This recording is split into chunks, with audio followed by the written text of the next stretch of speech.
Hello guys, how are you all? कैसे हैं आप सब लोग गाइस? गाइस आज हम एक पर्टिकुलर चैप्टर करने जा रहे हैं जो अभी रिसेंटली नवंबर 17 में, सॉरी मई 17 में अमेंडमेंट में आया था वो particular chapter. So it's very important for our November 17 exams. So the name of the chapter is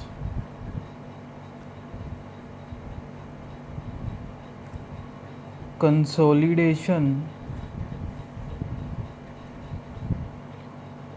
of financial statement. तो गैस ये चैप्टर अभी नया नया आया है और इसका जो चांसेस हैं एग्ज़ाम्स में क्वेश्चन इसके ऊपर पूछे जाने के वो बहुत ज़्यादा हैं. तो इसको हम देखेंगे ध्यान से. तो इसमें भी हम वैसे ही करने वाले हैं गाइस. पहले इस चैप्टर के अमेंडमेंट होने से पहले जो क्वेश्चन ऑलरेडी थे पीएम में या पास पेपर से, वो क्वेश्चंस मैंने उठाए हैं और उनके पर्टिकुलर जो आंसर्स हैं वो गाइस वो लेकिन नए वाले जो अमेंडमेंट के बाद जो सो हमारा जो टॉपिक चेंज हुआ है उसके हिसाब से हम उसके आंसर राइट डाउन करेंगे, लेकिन क्वेश्चंस वही हमने पुराने वाले रखे हैं गाइस. तो don't worry about any amendment that you are in this video you are covering amended chapter, so don't worry about that. So let's start guys. Question number 1.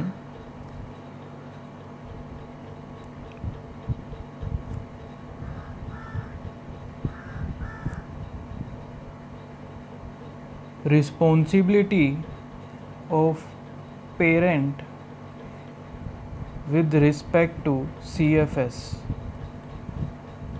तो देखते हैं guys.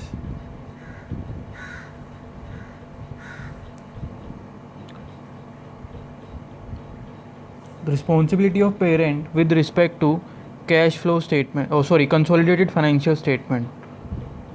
Point number 1.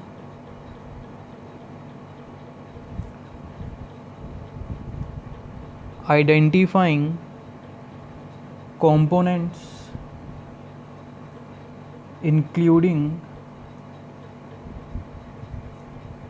the financial information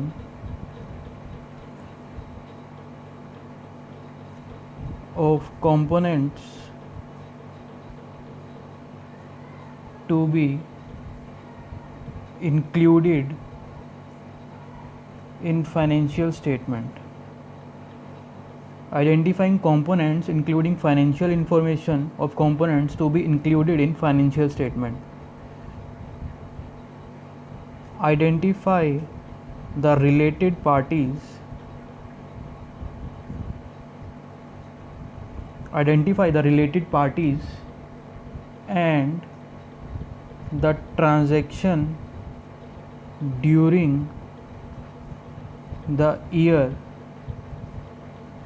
with them. Third point is identify the related parties and the transactions during the year with them.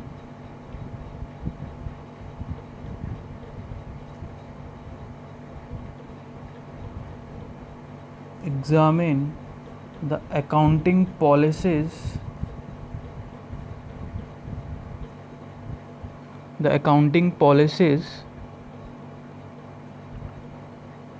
used by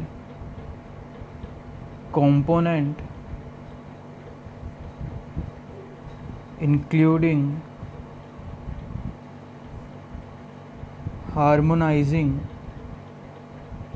the same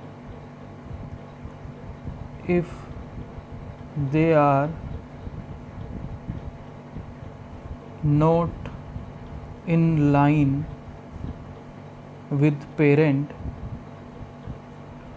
Point number 4. Gap conversion wherever applicable.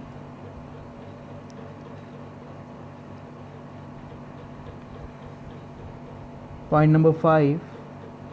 Making appropriate consolidation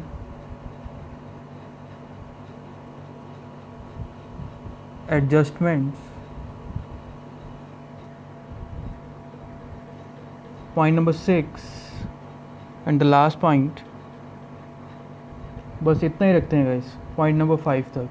तो parent की क्या responsibility है जब हम guys जब हम consolidated financial statement बनाते हैं, तो जिस पर्टिकुलर एंटिटी की कंसोलिडेटेड फाइनेंशियल स्टेटमेंट बन रही हैं, एग्जांपल लेते हैं गाइस, लेट्स से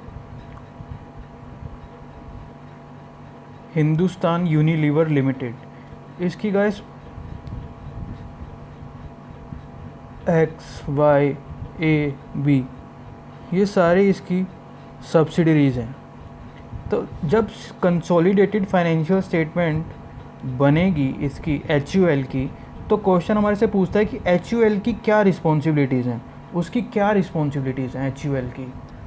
तो सबसे पहली रिस्पॉन्सिबिलिटी उसने बताया है कि अपनी सारी कंपोनेंट्स को देखना कि कौन कौन सी कंपोनेंट्स हैं, और फाइनेंशियल इंफॉर्मेशन कलेक्ट करना जो हमारा यूज़फुल रहेगी CFS बनाने में।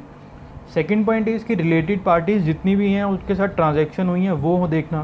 थर्ड पॉइंट इज़ कि अकाउंटिंग पॉलिसीज़ जो यूज़ कर रही है कंपोनेंट, वो HUL की अकाउंटिंग पॉलिसीज़ से मैच करती है या नहीं करती।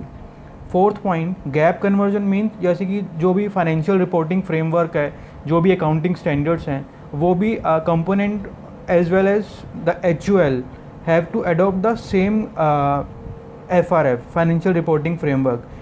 If not, then the HUL has to prepare the components financial statements in accordance with their own gaps.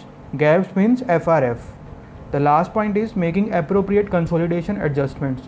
तो और जो consolidation adjustment होंगी और वो करेंगे। गाइस एक चीज़ और बताना चाहूँगा, जो एडजस्टमेंट होती है 2 टाइप्स की होती हैं, परमानेंट एडजस्टमेंट और करेंट ईयर एडजस्टमेंट्स, उसको भी हम बाद में देखेंगे।